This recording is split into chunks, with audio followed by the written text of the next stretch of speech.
Amém, irmãos? Cumprimento a todos com a paz do Senhor Jesus. É um motivo de muita alegria hoje, eu sinto, né? Eu já subi mais apreensivo aqui em cima, tenho muito medo, é muita responsabilidade. Mas hoje, um dia eu fui convidado, primeiro eu cumprimento a toda a igreja, né? Cumprimento você que está em casa. Um dia eu fui convidado para pregar lá em Santana de Cataguases. Eu falei, meu irmão, mas eu não sou pregador na Assembleia de Deus, mas eu amo falar de Jesus. Foi, então vem. É isso mesmo que nós queremos ouvir sobre Jesus Cristo. Amém? Eu cumprimento a todos, que Deus te abençoe. Convido os irmãos a abrir Mateus capítulo 7, por favor, em nome de Jesus Cristo. Mateus capítulo 7, versículo 28 e 29. Irmãos, a gente é bastante conhecido nessa cidade. Eu nasci aqui, vivi em várias áreas da sociedade aqui, vivi entre os ricos, vivi entre os pobres, vivi entre os cachaceiros, vivi entre tudo quanto é lugar. Então eu conheço gente demais, graças a Deus. Irmãos, nem eu mesmo acredito que um dia eu estaria aqui falando de Cristo. O menos improvável da minha casa talvez seria eu, mas misericórdia não se explica, ela chegou na minha vida, né? Em nome de Jesus. Hoje eu vejo os filhos sendo abençoados, netinho começando na igreja, tudo diferente, né? Que seja assim também na sua vida. Amém?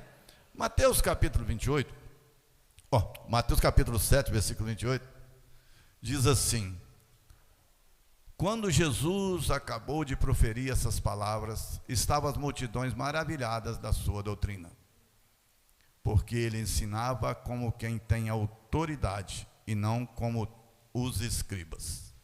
Amém? Volta um pouquinho em Mateus capítulo 4, versículo de número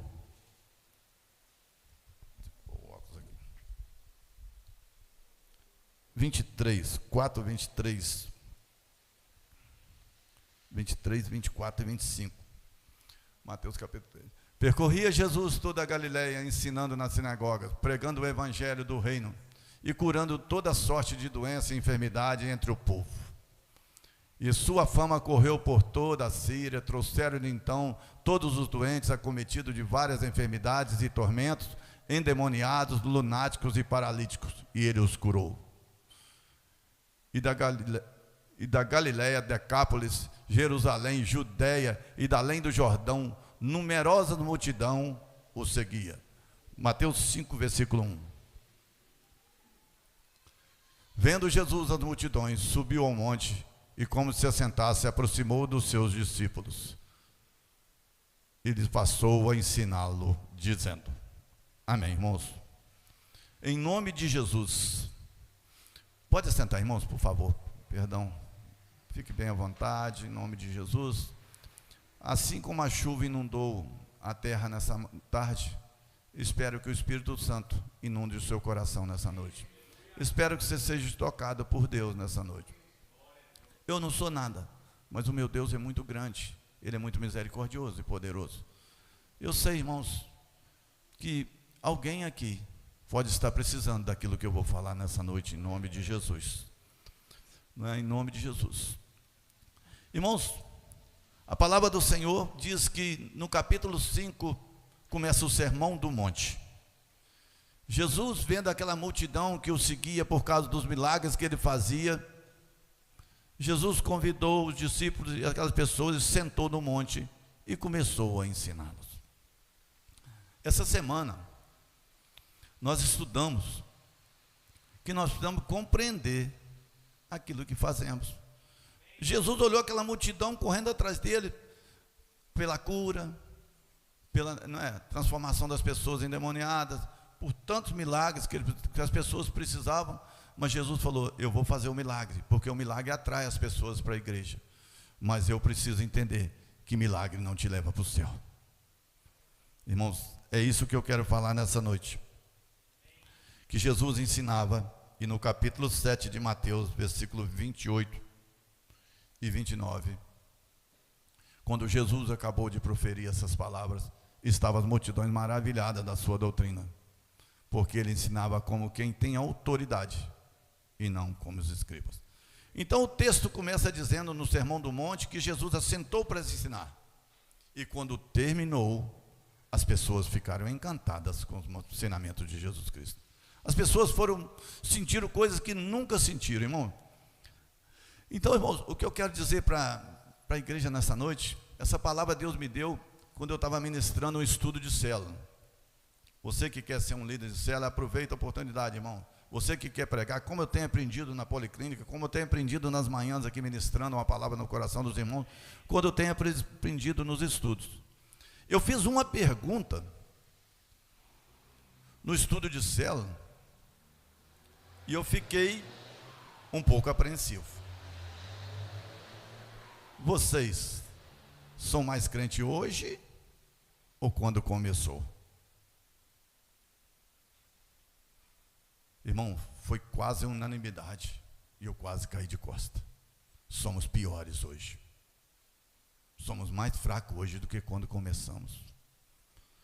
Como, irmãos, que o Josias, como um profissional, conserta a geladeira, daqui a 20 anos eu vou perguntar ele como que está consertando geladeira, ele fala que está pior do que começou. Irmão, me explica isso. Ou ele é um cara negligente, imprudente, incompetente, ou ele não gosta do que faz. Por que você... Eu perguntei, aí não fiquei satisfeito na célula, não, saí perguntando a alguns que eu conhecia, alguns amigos, e sempre conversando, o que é que você acha? Você é mais crente hoje ou no passado? Irmãos, deu uma porcentagem de muita gente, mas é muito mesmo, muito mais da metade se consideram menos, não vou dizer menos crente não, menos praticante da palavra hoje do que antes. Já não tem prazer. Você sabe por que o Josias não vai ser daqui a 20 anos melhor consertador de geladeira aqui? Se ele não quiser, irmão. Se ele não gostar do que faz. Você sabe por que você ainda se considera pior do que antes? Porque o tempo passou e você agora já não deseja mais Jesus Cristo como antes. E hoje, nessa noite, nós vamos aprender um pouquinho. Quais são essas palavras que Jesus ensinava com autoridade e que as pessoas se encantavam? Irmãos, e pela rica misericórdia, eu também me surpreendi com Jesus, Caio. Porque as coisas de Jesus, irmão, o que as pessoas maravilhavam não era coisa pequena não, Caio. Era coisas grandes, em nome de Jesus. Era correções gravíssimas. Jesus falou sério com aquelas pessoas. São assuntos, irmãos, que os crentes precisam entender, porque parece que tem que vir um pregador de fora para mexer com o seu emocional, para você ver Cristo. Não adianta, mexe com o seu emocional, mas você vai para casa sem ser transformado novamente, porque o verdadeiro evangelho não é um evangelho que precisa das pessoas transformar. O verdadeiro evangelho é aquele que pega uma prostituta, faz dela uma mãe de família, pega um ladrão, faz dele um trabalhador, pega aquele que não conhecia a Deus, agora conhece, pega aquele que era cachaceiro e põe num púlpito para falar de Jesus Cristo. O verdadeiro evangelho é aquele que transforma, irmãos, em nome de Jesus Cristo. Sabe por que você tem dificuldade e diz que está menor do que antes? Porque você não está gostando do que você está fazendo. Porque quando a gente gosta, irmão, a gente fica muito melhor, né? Eu vejo o pastor, está sempre lá, treinando lá para ver se fica bom, né? Vejo o Igor, essa turma, eles não ficam sem fazer o treininho deles para poder disputar depois. Sabe por que vocês treinam para disputar? Porque querem fazer bonito. Sabe por que vocês não estudam, não oram, não faz nada? Porque não se preocupa com a igreja, não se preocupa com o irmão que está se perdendo. Não treinam antes para poder, irmãos, ficar bom depois. Eu quero dizer nessa noite que Jesus te ama muito e que mesmo com as suas fraquezas, Ele quer mudar a sua história. Você já pensou se eu chegar para Cirlei e dizer: Cirlei, como é que você está como vendedora? Ah, ele, estou cansada, e não gosto nem de ver vestido de noiva mais. Meu Deus, não gosto nem de olhar para aquilo. Quando chega a gente na loja dá vontade de correr. Irmãos, é assim. As coisas é sério. Mas pergunta a ela como é que é. Eu fui lá outro dia, a loja está mais bonita, todo ano que vem está mais bonita, o atendimento é melhor. Ela é apaixonada com aquilo que faz. E que Deus te abençoe, que a cada dia vai ser melhor naquilo que você faz. Em nome de Jesus Cristo. É assim as coisas, irmãos. Quando nós amamos o que fazemos, pastor Eva, as coisas mudam. Hoje de manhã eu ministrei, acho que não me lembro direito, 1 Coríntios capítulo 10, versículo 12 ou 12, 10. Eu não me lembro, eu tenho dificuldade de guardar alguma coisa. Quando as suas forças acabam, irmão, Paulo está dizendo assim, ó, quando as minhas forças acabam, é aí que a força de Cristo entra. Você sabe por que você está tendo dificuldade de servir a Deus como Ele quer? Porque você está lutando com as suas forças. Irmão, quando eu acredito em Deus, mas luto com as minhas forças, o evangelho fica pesado. Irmãos, duvido se fosse no seu namoro, se chuva te barrava, duvido. Se tivesse uma festa, você ficava em casa, ser solteiro, duvido. Irmão, não tem nada que para um homem quando ele quer. Mas você sabe por que a igreja para? Porque já não está querendo, né? Já está tendo dificuldade. Então, vamos estudar então, irmãos, um pouquinho, quais são essas palavras que Jesus proferiu, o qual agora essas pessoas estão maravilhadas. O primeiro versículo que eu quero ler, o Sermão do Monte é grande, tá, irmão? São 5 capítulos, 5, 6 e 7. Mas eu vou pegar alguns capítulos, alguns versículos, que possa falar o meu, seu coração. São versículos do próprio Senhor Jesus. O primeiro versículo que eu quero dizer, está em Mateus capítulo 7, versículo de número 21. Versículo bem conhecido. Nem todo mundo que diz Senhor, Senhor, entrará no reino dos céus, mas aquele que faz a vontade do meu Pai, que está nos céus. Irmãos, será que aquelas pessoas que se maravilharam, prestaram atenção nesse versículo de Jesus Cristo? Não basta você acreditar em Deus, você precisa ser servo de Deus. Paulo escrevendo uma carta aos Coríntios, aos Gálatas e aos Efésios, ele diz coisas gravíssimas. Em 1 Coríntios capítulo 6, versículo 9, se não me engano, isso também, não sabeis vós que os injustos, abra para mim, não sabeis vós que os injustos não herdarão o reino de Deus? Não os enganeis, nem os impuros, nem os idólatras, nem adúlteros, nem efeminados, nem sodomitas. O próximo. Nem ladrões, nem avarentos, nem bêbados, nem maldizentes, nem roubadores herdarão o reino de Deus. Tais foste alguns de vós assim, mas foste lavado, mas foste santificado, mas foste justificado em nome do Senhor Jesus Cristo e no Espírito do nosso Deus. Amém, irmãos. Irmãos, Paulo está escrevendo que dentro da igreja tem ladrões, tem mentirosos, tem adultos, tem ladrões, e dizendo que serve a Deus. Irmãos, eu cheguei num barzinho e comecei a falar do amor de Deus. E uma pessoa disse para mim, Deus é um só, e eu também acredito em Deus. Falei, irmãos, como que você acredita em Deus se os bêbados não vão herdar o reino dos céus? Por onde você vai entrar nos céus? Os adultos, os ladrões, os mentirosos, os idólatras, os afeminados não herdarão o reino dos céus. Abra para mim, por favor, Efésios capítulo 5, versículo 5. Olha que versículo. Eu li esse versículo para um irmão, para um líder de uma igreja, irmãos, porque eu sei que essa pessoa tem dificuldade nessa área. Sabeis, pois, isso, que nenhum incontinente, nenhum impuro ou avarento, que é idólatra, tem herança no reino de Deus e de Cristo. Irmãos, as pessoas vivem nesse mundo ocupadas somente com as coisas, em nome de Jesus Cristo, e dizendo que vai entrar nos céus. Eu fiz uma pergunta para a igreja, como que ela estaria, para a minha célula, como ela estaria, estaria melhor ou mais fraca? Responderam que está mais fraco. Agora eu queria fazer uma pergunta para a igreja, eu sei que vocês não vão responder, mas eu queria saber no seu coração, quem é Jesus para você?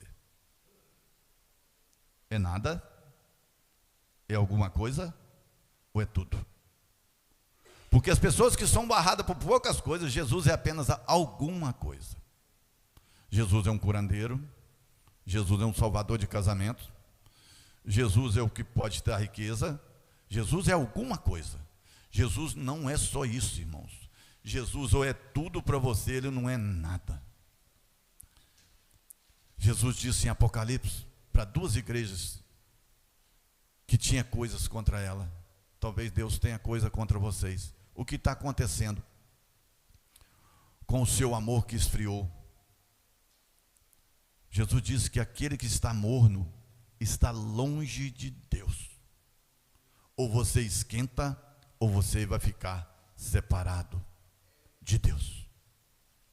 Então Jesus diz que não basta você dizer Senhor, Senhor,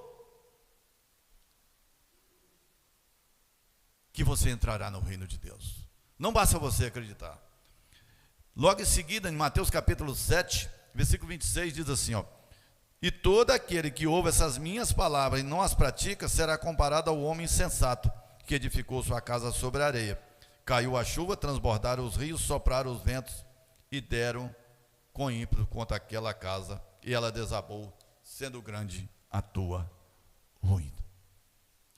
Jesus diz que não basta acreditar no Pai, tem que fazer a vontade do Pai. Mas Jesus, irmãos, vai pôr a igreja em prova. O sermão de Jesus é a coisa mais linda do mundo, irmão. Ele falou assim, ó, eu vou enviar a chuva, enviou hoje. Se tiver uma goteirinha, vai lá e tampa. Porque Jesus falou, ó, eu vou enviar uma chuva. O Espírito Santo sempre fala, irmão, a chuva significa coisa mais leve um pouquinho, que a chuva é uma coisa muito natural. Eu vou enviar enchente. Aí você diz assim, eu não moro na beira do rio, mas eu vou enviar um vento, vou te atacar lá no alto do morro, eu vou te pegar de qualquer jeito. Ou você se posiciona com Deus, ou eu vou te pegar. Eu estava chegando aqui de manhã, né, aí tinha 2 pessoas pegando água. Essas experiências me encantam muito, pastor Everton. 2 pessoas, um é o Cleito, o gesseiro. O outro é um menino lá de Tucano. Aí eu cheguei ali conversando com eles. Eles disseram assim, será que vai chover hoje? Eu peguei o celular e puxei. Não, não vai chover hoje não. Está querendo saber mais que Deus. Aí o Cleito falou, eu falei assim, não filho, a gente não quer saber mais que Deus não. Porque Deus, quando vai fazer alguma coisa, Ele deixa sinais. E o homem estudou esses sinais de Deus e hoje está falando do que Deus pode fazer. Aí o Cleito falou assim, Deus dá sinal, né? Que quando ele rapa a garganta, ele diz assim, pode mudar. Quando o Espírito Santo, né? Eu achei interessante a colocação dele. Ele falou assim, tem Deus que o Deus chama atenção. Ele diz que vai enviar na sua casa a chuva. Ele vai enviar a enchente. É a palavra do Senhor que Ele está dizendo, que essas pessoas maravilharam. Ele vai mandar um vento na sua casa. E se a sua casa não tiver sobre a rocha, ela não vai resistir. Por isso que nós temos muitos crentes desviados, né? Conheço pessoas aqui nessa igreja, irmão, que só batizou, nunca mais voltou. Conheço outros que pregou e hoje bebem, faz tudo que o mundo faz tudo estranho, irmão. Em nome de Jesus, o vento bateu e ela não suportou, porque aquela casa não estava sobre a rocha. Então, irmãos, em nome de Jesus, são essas algumas palavras que Jesus processou, que maravilhou as pessoas. Você não pensa, irmãos, em Mateus capítulo 7, continuando em versículo 13 e 14, diz assim, entrai pela porta estreita, porque larga é a porta, espaçoso é o caminho, e conduz para a perdição. São muitos os que entram por ela. Porque estreita é a porta e apertado é o caminho que conduz para a vida, e são poucos que vão entrar, que vão acertar com ela. Irmão, Jesus não aliviou 3 conselhos de Jesus, 3 ensinamentos de Jesus fantásticos, que não basta acreditar em Deus, porque se você diz que acredita e acha que vai passar impune, vivendo uma vida construída sobre a areia, irmão, não vai, Deus vai te pôr você à prova, e Ele manda te avisar. Se você quer o segui-lo, se você quer viver uma vida com Cristo, a porta é estreita. A porta é estreita, irmão. Servir a Jesus Cristo é apertado. Eu estava falando com o irmão José, em nome de Jesus, com a Cláudia ali. Eu estava falando com ele, Que luta? Não preciso vencer mais os pecados que eu vivia. Graças a Deus. Deus me tirou, irmão, aqueles mais graves, tirou todos, me deu uma força tremenda. Mas a maior luta minha hoje, talvez seja a sua, é comigo mesmo. Eu não me conheço, eu não sei do que eu sou capaz. É por isso que eu oro todo dia, irmãos. Senhor, não deixa ser o que eu posso ser, mas que eu seja o que o Senhor quer que eu seja. Eu sei que o caminho é apertado. Irmãos, em nome de Jesus Cristo, o dia do juízo vai pegar muita gente de surpresa. Jesus diz que vai soprar o vento. Jesus vai mandando recado. Levanta pessoas, levanta homens, mulheres de Deus para pregar o evangelho do mais simples possível. Se as pessoas, pastor, de 15 pessoas, mais de 10 disseram na minha célula que estavam mais frias do que quente, que estavam menores do que antes, isso é muito sério, é um sinal, pastores, que nós temos que voltar para a igreja, para o púlpito da igreja. Não adianta avançar, pregar mensagem poderosa, se eles não conhecem nem os princípios ainda da mensagem. Eles estão mais frios do que antes, já não esquentaram, não entendeu quem é Deus na vida deles. Para eles Jesus é alguma coisa, não é tudo.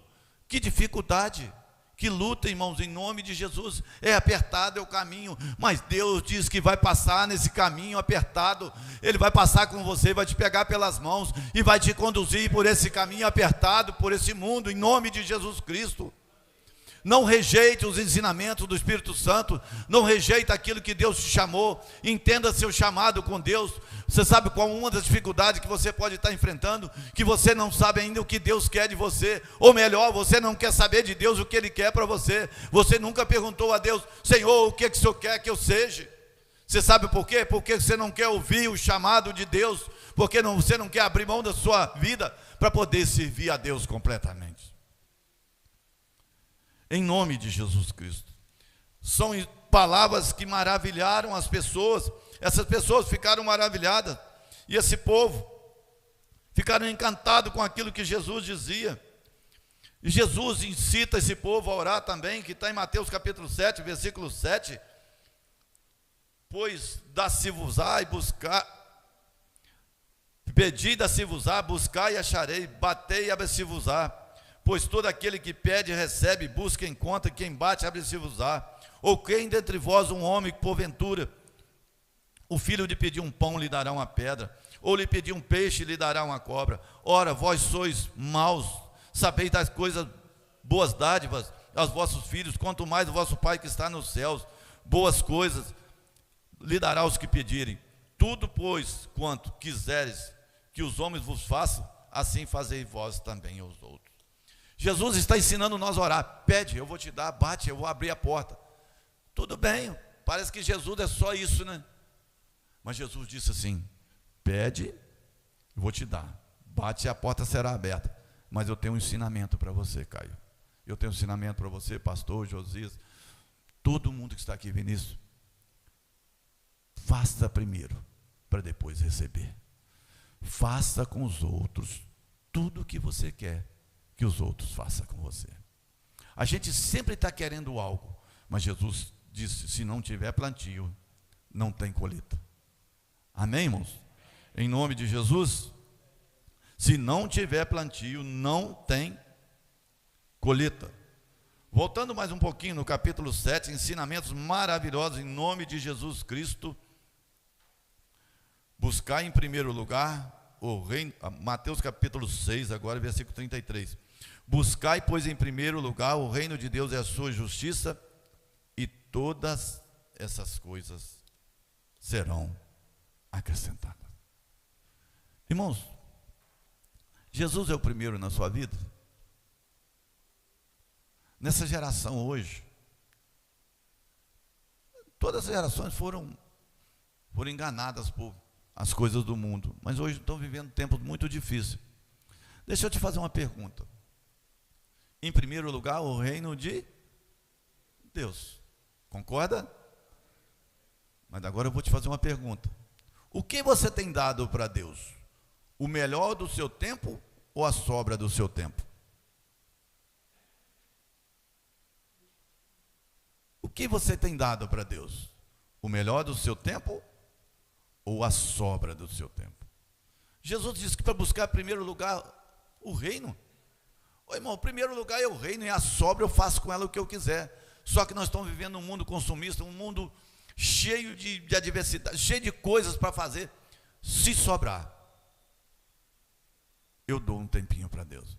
Ô fulano, por que você não foi na célula hoje? Por que você não foi no culto? E não deu. Por que não deu? Hoje teve um joguinho, né? Do Flamengo, né? Foi ontem, né? Em nome de Jesus. Eu estava muito ocupado com o meu serviço. Eu tinha tanta coisa para fazer. Irmãos, você acha que Deus está feliz com a sobra do nosso tempo? Ou melhor, nós damos o melhor? A gente sabe quanto é difícil, irmão, em nome de Jesus. Graças a Deus, eu louvo a Deus. Ficamos 10 anos aqui, 6 horas da manhã orando. E eu e minha mãe. Às vezes mais um, às vezes. Mas para a honra e glória do Senhor, hoje nós temos 10, 12, 15. Graças a Deus, Deus levantou. Tem que tirar lá do morro, né, Josias, para trazer para orar, que o povo da igreja não quer orar. Aí levanta o Josias, perdido lá, né? A Jerusa deu graças a Deus, né, Jerusa? Em nome de Jesus, levantou aí a Cida, Josias, Tão, Leni. Em nome de Jesus, pessoas que têm ajudado na oração, querosene. Em nome de Jesus, pessoas que chegaram novatas, estão sempre aqui todos os dias, né? Em nome de Jesus, irmãos, procure dar o melhor de você. Não estou falando que tem que ser de manhã, que tem que ser de tarde, que seja de noite, mas tire tempo com Deus em nome de Jesus Cristo. Amém, irmãos? Então, em nome de Jesus, dê o melhor seu para Cristo. Jesus disse para aqueles homens que estavam, para aquelas pessoas que estavam ouvindo: me busque em primeiro lugar o meu reino e a minha justiça, e eu prometo cuidar da sua vida. Eu prometo te abençoar, porque as coisas que você anda ansioso nesse mundo, sou eu que tenho poder de te dar elas. Não adianta você correr, porque se eu não abençoar, de nada tem valor. Irmãos, Jesus vem ensinando passo a passo que não basta crer em Deus, que a porta é apertada, que nós devemos buscar o Jesus em primeiro lugar. Jesus disse duas coisas agora, irmãos, em nome de Jesus, que me chamam muita atenção,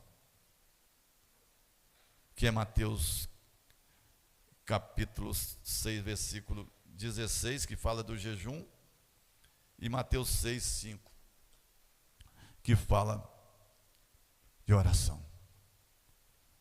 Irmãos, como é que está seu nível de oração? Qual o seu tempo de oração com Deus? Irmãos, meu Deus, eu olho para dentro de mim, eu sinto envergonhado, irmãos. Quando que eu tenho jejuado?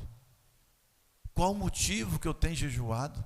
Jesus falou que isso é uma coisa particular que eu tenho que fazer sempre, e é uma coisa só minha entre eu e meu Pai, orar entre eu e meu Pai. Jesus disse que para esse povo que procurava a cura, que procurava tudo, e dizendo para eles assim, ó, não, tu porém quando orares, entra no teu quarto e fecha a tua porta, e orarás a teu Pai que está no secreto, e o teu Pai que te vê em secreto te recompensará.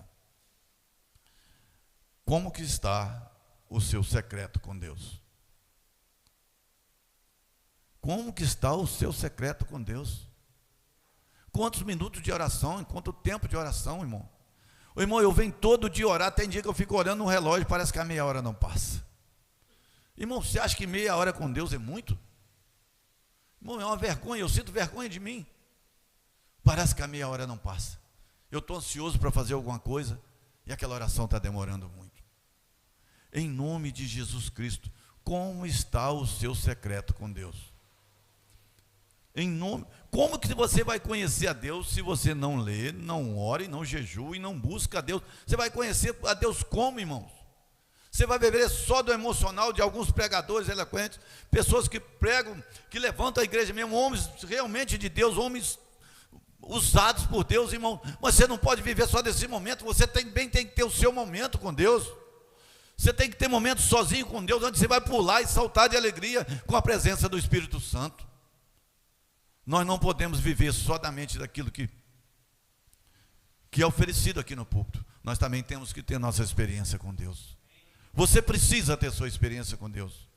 Em nome de Jesus Cristo. Irmãos, você precisa ter a sua experiência com Deus. São vários versículos, irmão. Em nome de Jesus. E um versículo também que me chama muita atenção. Mateus capítulo 5, versículo 43.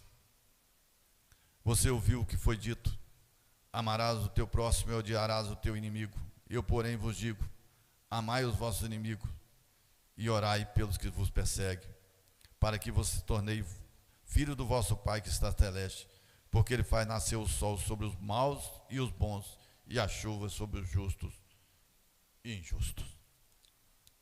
Em nome de Jesus Cristo, vocês ouviram o que foi dito. Cristão, eu visitei um cristão, eu convivo com um visiteiro, vamos levar para o lado da visita, onde ele mora numa certa comunidade. Ele teve problema com alguns envolvidos, alguns próximos dele ali, e nós fomos falar alguma coisa com ele, e ele fui dizer que as pessoas tinham algo contra ele. Prega, faz tudo nessas arroias. Sabe qual foi a resposta? Que vontade de lá tirar satisfação com aquela pessoa que falou mal de mim. Irmãos, se tem alguém falando mal de você, se tem alguém fazendo alguma coisa, sabe qual é o seu compromisso? Vai lá e conserta, porque a Bíblia diz: se o seu irmão tem algo contra ti, vai lá e conserta, irmão. Eu não quero ter razão, eu quero ir para o céu, eu quero que aquele que tem algo contra mim também vá para os céus, irmão. Nós precisamos resolver, não é dente por dente, não é olho por olho, não é nada disso, irmãos. Jesus está ensinando que nós precisamos perdoar, que nós precisamos de pedir perdão. Quem é você? Quem te fez melhor do que alguém? Nós não somos melhores do que ninguém, irmãos. Nós precisamos perdoar e nós precisamos de pedir perdão. Irmãos, vocês ouviram o que foi dito, em nome de Jesus Cristo. Mais um conselho de Jesus Cristo, mais uma palavra que impactou aquelas pessoas. Em nome de Jesus. Jesus também tratava da vida espiritual, irmão, mas também tratava do natural. Mateus capítulo 5, versículo 33 ao 37, que diz assim, ó: também ouviste o que foi dito aos antigos: não jurarás falso, mas cumprirás rigorosamente para com o Senhor os teus juramentos. Eu, porém, vos digo que de modo algum jureis, nem pelo céu, por ser o trono de Deus, nem pela terra, por ser o estrado dos seus pés, nem por Jerusalém, por ser a cidade do grande rei. Nem juras pela tua cabeça, porque não pode tornar um cabelo branco ou preto. Seja, porém, a tua palavra sim, sim, não, não. O que diz passar vem do maligno. Irmão, Jesus parece que conhecia essa sociedade, esse mundo que nós viríamos hoje, onde o sim do crente já não é mais sim, onde o não já não é mais não, onde os crentes têm que jurar pelos céus, ou pela própria vida, ou pela mãe dele. Juro pela minha mãe, juro pela minha vida, juro por Deus, juro pelos céus. Irmão, crente, você é filho de Deus. O seu sim é sim, o seu não é não. Não pode passar disso, em nome de Jesus. Eu imagino Jesus pregando isso tudo no coração daquelas pessoas. Quanto tempo durou esse sermão, em nome de Jesus Cristo? E essas pessoas se maravilhavam e diziam assim: agora eu vou para minha casa, o meu sim vai ser sim, o meu não vai ser não, eu não preciso jurar por mais nada, porque agora Deus conhece o meu coração, agora eu tenho compromisso com Deus, agora o meu sim é sim, e o meu não é não. Falei da outra vez, vou falar novamente. O cristianismo tem envergonhado as igrejas na nossa cidade. Tem um empresário aqui que é meu amigo, e ele disse para mim: Hélio, está tão difícil de dar emprego a um cristão, um que diz que é crente, são todos mentirosos. Vem com 1000, vem falando que vai fazer tudo, quando eu ponho é pior do que qualquer um. Irmãos, eu baixei a cabeça, eu fiquei envergonhado e pedi perdão por eles. Isso é vergonhoso, irmãos. Você, como filho de Deus, como filha de Deus, ser uma vergonha numa empresa, num lugar, no meio dos seus amigos, não é? Quem sabe como ser conhecido no meio dos seus amigos? Como o pior ou como alguém que serve a Deus? Quem é você? E eu fiquei triste, fiquei muito triste, quando a gente chega num comércio e diz que algum cristão passou lá e o sim dele não valeu, o não dele não valeu, porque ele não cumpriu aquilo que prometeu. E para nós estar chegando ao fim, irmãos, é apenas alguns versículos. Eu aconselho os irmãos que procure ler o Sermão do Monte, os ensinamentos de Jesus Cristo. Procure ler, irmão, que são muito bons. Se você as praticar, conseguir praticar, sua vida nunca mais você vai ter dificuldade. Porque quando as suas forças terminam, a força de Cristo entra na nossa vida. Vamos conhecer a vontade do Senhor, em nome de Jesus, e para nós estar caminhando para o fim. Mateus capítulo 5, versículo 27 diz assim: ouviste o que foi dito, não adulterarás. Eu, porém, vos digo, que qualquer que olhar para uma mulher com intenção impura, no coração já adulterou com ela. O que tem passado na sua mente? Quais os desejos pecaminosos têm passado na sua mente? Quem sabe você é um assassino sem saber? Você pensa, você tem ódio, não é? Irmãos, Jesus não está dizendo somente na prática, mas o que anda rodeando a sua mente e o seu coração. Amém, irmãos? Em nome de Jesus, eu agradeço a Deus. Não sou um pregador, mas enquanto eu viver nessa vida, eu pedi a Deus. Hoje mesmo eu estava pedindo: Senhor, me dê força, Senhor, para mim falar do seu amor. Não é? Essa semana eu experimentei um pouquinho do que o pastor Everton está experimentando aí. Rapaz, meu Deus, quando a ansiedade toma conta da gente, quando aquilo que você quer que arrancar aquilo do seu coração que está te matando, e você não tem força, não tem remédio para aquilo, não existe remédio, não existe nada, pô. Se Deus não agir na nossa vida. E eu fiquei aquilo angustiado, acordava de madrugada, acordava toda hora, aquilo está na mente, coisas, irmão, coisas banais, coisas poucas. Parece que Satanás, eu falei: meu Deus, se é que Deus afastou de mim, se é que eu não tenho mais a presença de Deus, o que está acontecendo comigo? Eu não quero essa vida para mim. Em nome de Jesus Cristo, eu reconheci as minhas fraquezas. Eu pensei assim, por isso que eu li 1 Coríntios, pensei assim: é porque eu estou lutando com as minhas forças, é por isso que eu estou ficando cansado. E pedi: Jesus, pega o meu fardo, me ajuda, transforma a minha vida, em nome de Jesus Cristo. Eu sei que o caminho é apertado, a porta é estreita, mas eu sou fraco e facilmente levado para o pecado. Mas o Senhor é grande e forte, o Senhor venceu esse mundo, e o Senhor disse que se eu acreditar no Senhor, que o Senhor também ia fazer de mim um vencedor nesse mundo. Então me faça um vencedor, não me deixa cair em tristeza, em angústia, em depressão, não me deixa mais. Irmãos, eu passei vários cultos aqui, irmãos, grandes pregadores, palavras de domingo, palavra de quinta, e o meu coração endurecido, parece que a palavra não entrava mais. Eu já não sou o mesmo homem de antes. Quando eu comecei, quando eu converti, também as palavras pulavam para o meu coração. Agora parece que tem uma barreira no meu coração. Falei: Senhor, não aceito, as suas palavras não mudaram, o Senhor não mudou, é eu que estou com o coração duro, é eu que estou impedindo o Senhor de agir na minha vida. Usa da tua misericórdia mais uma vez na minha vida, Senhor, e muda a minha história. Irmãos, peça que Deus te livre do mal, em nome de Jesus. Essa é a mensagem que eu trouxe nessa noite. Que Deus te abençoe. Leia as Escrituras, ore. Você vai passar na mão de Deus um dia, irmão. Não tem nada que você pode ocultar de Deus. Tudo vai vir às claras. Que Deus, eu aprendi uma coisa com Deus, irmãos, eu nem peço mais que Deus te abençoe. E o primeiro eu tenho que dizer assim, que o meu Deus te abençoe. Como que eu vou pedir a bênção de Deus para a sua vida se Deus não é Deus da minha vida? Como você vai pedir a bênção de Deus para o seu filho, ou para a sua esposa, ou para o seu casamento, se Deus não é Senhor da sua vida? Você está pedindo a quem? Para mim pedir alguma coisa, Caio, primeiro Deus tem que ser Senhor da minha vida. Deus, o Senhor é Senhor da minha vida. E eu te peço que o Senhor abençoe a liderança dessa igreja, os meus irmãos dessa igreja. Eu te peço a tua bênção, Senhor. É tudo que eu posso pedir a Deus, que o meu Deus te abençoe. E eu agradeço essa oportunidade em nome de Jesus.